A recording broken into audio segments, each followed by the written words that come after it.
I'm Marc Spears from ESPN's The Undefeated, and welcome to Beyond28's Father's Day edition. Launched in February of this year, Beyond28 was founded by the Golden State Warriors on the premise that Black history and culture is something that should be celebrated and discussed year-round. I want to introduce my three esteemed panelists, my guys all dressed in black, coincidentally. Al Attles Jr., whose father, Al Attles Sr., has been with the Warriors over 60 years, if you could think about that. Hey, thank you for having me, Mark. I'm honored, and hopefully, some of this will promote healing. So thank you for tapping me. Pleasure to have you, bro. In 1950, Chuck Cooper from Duquesne University, he was the first African-American ever selected into the National Basketball Association. I would like to introduce Chuck Cooper's son, Chuck Cooper III. Thank you. Pleasure to be here. And I also want to thank the Golden State Warriors for allowing me to participate. And it's a wonderful thing to celebrate our Black history, not just in February, but beyond 28. Well, thanks for being here, Chuck. Last but not least, the son of Juan Paschall, Eric Paschall, who's quickly made himself into a star in the Bay Area and the NBA. Proud I could be part of this, and I know my parents would be very proud as well. Yeah. Well, thank you for this time, man, and congrats on your stellar rookie season. You guys all were blessed to have strong Black fathers. Talk to me about Al Attles Sr. and shoot, I'm sure you got 100 stories you could tell, but what's the best of what you've learned from him? He's been with the Warriors for longer than I've been born, and I remember at an early age, he's always let me know that sports are great, but what was most important is the methods you use to attain whatever that goal is. So he taught me hard work. He taught me perseverance. He taught me great study habits. He taught me how to, win and lose with grace and dignity. So, all of these things are things that are just kind of embedded in my memory, but in the fabric of who I am now as a father. Well, Eric, man, fun fact about Eric, he's the youngest of four and is the only boy. So, true story, right? Yeah, it definitely is a true story. Sometimes it feels like I have four moms in the house. But well, with that being said, what kind of relationship did you guys have being the only men in the house? I had a great father figure. I mean, when I say he's taught me so much, ended up really just guiding my way through life. I mean, my dad will always say, your coaches will be your coach. I'll leave them alone, but I'm gonna always be your dad. So that's one thing he's always did, is just let the coaches coach. But he's at the same time, he's my biggest critic, one of my biggest fan. So he teaches me a lot on and off the court, and I love him to death for it. I'm blessed to have a pops like that. Yes, sir. My son's NBA player. Look at this. So Chuck, wanted to ask you, when you were younger, did your dad give you the talk? Did he talk to you about racism and dealing with the police brutality potentially? And I know he had a zillion stories from his times in the NBA, but what words did he give you with dealing with all the things that are still apparent today? Yeah, it's unfortunate when you think about it that, today's mothers and fathers have to still give their children the talk. And he gave me the talk, and, he just advised me that, if I ever was stopped by the police, to be respectful, try not to escalate the situation. And if I felt like I was mistreated in any kind of way, to make sure I got the badge number and the officer's last name. But, it's just so unfortunate that in some of these cases today, people are in compliance and they're still not making it home. So it's incredibly sad, and we're incredibly devastated. And I do want to send my condolences out to George Floyd and his family and everyone who's been, affected by, police brutality. Eric, shoot, based on where you lived and what you've seen growing up, it is inevitable that at some point your dad, I'm assuming, gave you the talk. What can you tell us about some of the words and lessons that he's given you? I remember talk like it was yesterday. And I remember it was the day I went to kindergarten, like literally the day. And I remember them telling me right before I left, like, you're not going to look like everybody else. So just know that they're not going to treat you like you're everybody else. So just know that you're going to have to be kind of strong and stand your ground, and don't be afraid to speak up. So I feel like that's the role I'm taking on today, with everything going on.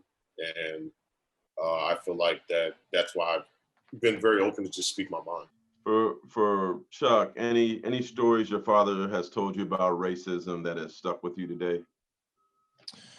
Yeah, the one story that, certainly back in the 1950s, traveling with NBA teams was a lot different than it is today.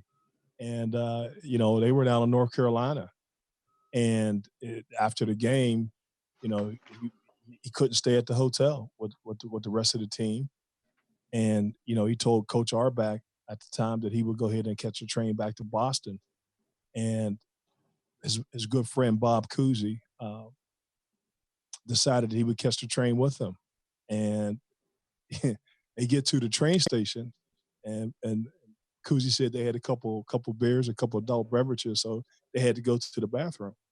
And when they get to the bathroom, they see the separate restroom facilities. And Cousy talks about how he was just totally devastated, having a good friend and a teammate, and they were leaving town. He was leaving town to support him, and now before they even get out of town, they're faced with another Jim Crow type situation. But for the most part, they did get support from their organizations and their teammates. Yeah. Al, what kind of stories do you recall that your father's told you about what he's dealt with? My father talks about um, being on the road and not being able to go into a restaurant in certain places. So what they would have to do is they'd have to order room service and have their white teammates go pick up the food for them. He and his best friend, Wilt Chamberlain, just said, hey, you know what? If we can't eat together, maybe we can't play together. And that spurred his teammates to, and again, the town escapes me, but my father said he remembers vividly all of them walking in as a team and getting service. And he said, of course, they got some looks, but he just thought that the fact that his teammates, his non-Black teammates supported him really, did him a lot of good. And it set some of the wheels in motion to experience change. Wow. A lot of, I think white athletes need to hear that story today. It certainly is very powerful. Something that has been painful to the world is the police brutality that led to the death of George Floyd. How have you and your father and your family taken this horrible, nightmarish situation? Really, with the shelter in place, my father and I and my mother, just my whole family, have just been talking about things that we can do. And so last week we hosted through ACE, the Adult Center for Excellence. We hosted a young men's forum, and it was about teaching young people how to deal with encounters with police. These are the type of things that my father told me that we need to spend the most importance on. Well, I am the son of Curtis Spears. Happy Father's Day to my father. Thank you for everything that you've done with me, all the lessons, all the scoldings, all the teachings, everything. I love this man dearly, and I definitely wanted him to hear that and know that. And with that being said, Chuck, if your father was here today, what would you tell him in regards to Father's Day? Just, Dad, I love you. I missed you. I appreciate, your leadership and all that you brought and the love that you poured into our family and to our community that is still being applauded today. Thank you, Dad. I love you. Yeah. On Father's Day, what are you gonna say to Juan Pascal?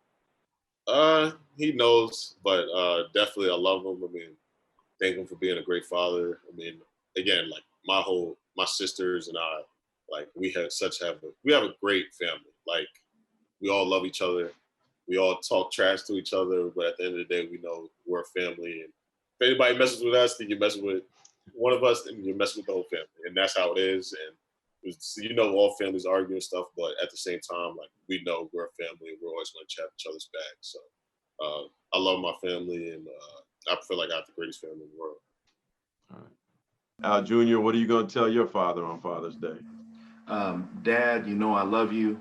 You've been such a presence in my life, not only for, the man that you've shown me that you are, but just for the husband that you've been to my mother, for the grandfather that you've been to my kids, for the mentor that you've been to all that come into your existence and into your realm. You've just been a mentor. And I think, the biggest thing that I can say is you continue to be present, you continue to be consistent. And one other thing I just wanted to point out, I have never seen my man, and I'll just call him my man. I've never seen my dad, take a sip of alcohol. I probably have heard him curse a couple times in his life. And just to have that type of morality, and I'm not saying there's anything wrong with people who do so, but just to have somebody who wanted so much to make sure he set a positive example for his children really means a lot to me. So thank you, Dad, for that. Happy Father's Day.